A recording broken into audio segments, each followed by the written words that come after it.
Салам достор, бүгүн биз Сабиз сулуулукта деген темада сөз кылмакчыбыз. Одуракай болуп кесилген, түлөгөн, кургаган беттин терисин жылмакай жумшак кылуу үчүн сабиздин жаңы сыгылган ширесин бетке сүртүү керек. Ушул эле сабиздин ширесине бир канча тамчы лимон ширесин аралаштырып туруп, бетиңизге сүртсөңүз сепкилдерди кетирет.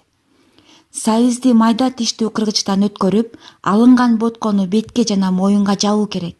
15-20 мүнөттөн соң муздак суу менен жууп, азыктандыруучу крем сүртсөңүз болот. Бул кургаган беттеги безетки чыгып жабыркаган бет терилерине пайдалуу.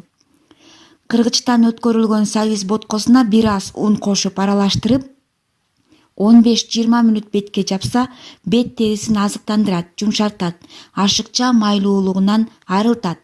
Эгерде бетиңизди бырыш басып кеткен болсо, бирдей өлчөмдөгү сабиз менен алманы кыргычтан өткөрүп аралашкан боткону бетке 15-20 мүнөт жабыңыз. Масканын жардамы менен бырышты кетирүү курсу 20 күн.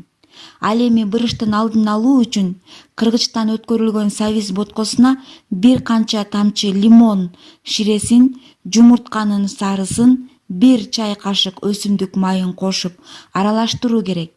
Масканы бетке 20-25 мүнөт жапкан соң жылуу суу менен жуйсуз. Эгерде эриндериңиз дайыма жумшак болсун десеңиз, сабиздин ширесин сүртүңүз. Чач ашыкча майлуу болсо, жуулбаган чачтын түбүнө сабиздин ширесин сүртүү кажет. Ушундан кийин 2-3 саат өткөндөн кийин гана чачыңызды жуй берсеңиз болот.